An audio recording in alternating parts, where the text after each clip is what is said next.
started maybe mid-90s. You know, they've been around ever since stand-ups have been around, guys have been hitting the surf. I know that the first sort of flips and aerial type manoeuvres in the surf weren't done until maybe early 2000s. I wouldn't say it's a new sport, I think it's having a bit of a resurgence though, like it's definitely coming in to the public eye. I think it's definitely gathering momentum again, and this particular part of, you know, pole ski riding, the free riding, the freestyle is one of the ones that's really taking off. I think it's a real working class sport, you know, in terms of motorsport anyway. You know, I think the price is right, things like maintenance aren't too high. You can pick up a really good second-hand, you know, pole ski with all the modifications for a similar price to a dirt bike. So I think you get a lot more of the younger guys getting into it now. And in Australia here, we're surrounded by water and we have a really good surf culture.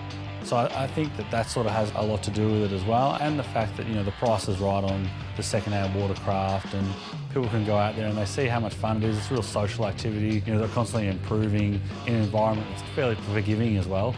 You know, unlike hard ground and learning those sort of sports, the water's, you know, great to learn these sort of acrobatic sort of activities in, because it is one of those things that if you do come unstuck or land upside down, you can just shake it off and go again. Injuries are really actually quite rare, would you believe it? After watching, you know, a lot of the aerial stuff that goes on and the antics in the surf, you'd think that it'd be high risk, but to be perfectly honest, like it's mainly just cuts, bruises. For someone to break a bone riding a ski is so unlikely. You know, at the end of the day, when you're working and you've got to go to work on Monday, it's kind of hard as you get older to sort of take those risks. It is still a risky sport. Like, I was probably one of the only ones managed to break bones and, you know, knees and whatnot along the way. It's not mandatory to wear helmets at the moment in the surf on the PWC, but in competitions we definitely recommend it. And for anyone that's wanting to take up the sport, I always recommend getting a good helmet on your head, just because it is one of those places that you don't want to get hit. And, you know, the jet skis we ride are 130 kilos. In the last 3 years, the Ferro competition in Australia has been great. You know, it's been really healthy. We've had great events like the Rip and Ride, which has run for 5 years now. We've had Oz Open in the early days, ran for 2 years on the Gold Coast. We've now also, Crash Industries running a 3-round Australian title, and we run that in conjunction with the Surf Slam, which is in Queensland, the Rip and Ride, which is in Sydney, and then we ran our own standalone event called the Huck and Hold, and that was at Portsea Back Beach. Well, the Huck and Hold was the very first Victorian event that's been held in, I think, all of freeride history, which was great. And to get a place like Portsea Back Beach, which is such an awesome venue, and we got Parks Victoria on board, which I thought was, you know, a really good achievement to see, and then for them to have the insight and to see what we're trying to do by creating sort of a more positive image to the jet skiing and the freeriding in particular. This year we have plans maybe to even make it more international by combining the Huck and Hold, you know, domestic Australian championships with one of the rounds of the international IFWA rounds. So, you know, there's big things happening in Australia, contest-wise and event-wise, and through the associations as well.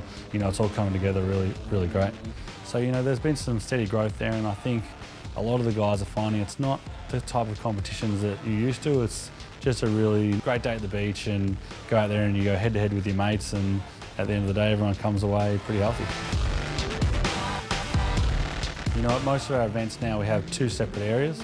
There's one area set aside for the free riders to go out, maybe 10 at a time, go out there and do their manoeuvres and the surf riding, and then on the other side of the event you've got your head-to-head competitions where you get judged 50% surf riding and 50% aerial manoeuvres. So it's a knockout system, so you get a 3 to 4 minute heat leading all the way through to the finals.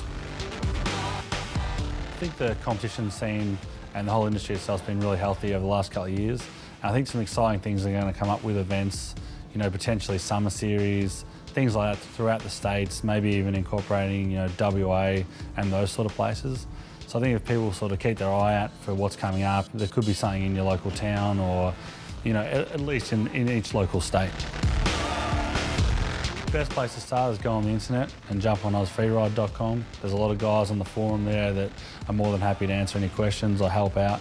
There's also associations in each of the states, Victoria, New South Wales and Queensland. You know, if you got involved with one of those, they run a lot of social activities, days at the beach. You know, start talking to the riders and gathering information through the industry. Obviously, a well set up pole ski would be great, and again, you know, the forums can help you out with that. There's a lot of parts on there, there's a lot of bits and pieces, and a lot of people with really good knowledge. If you are keen to check out one of these events, just jump on, you know, AusFreeride.com, get in touch with your local associations, get behind it, jump on YouTube, there's plenty out there, see what the events are about and come down and check it out, and I'm sure you won't be disappointed.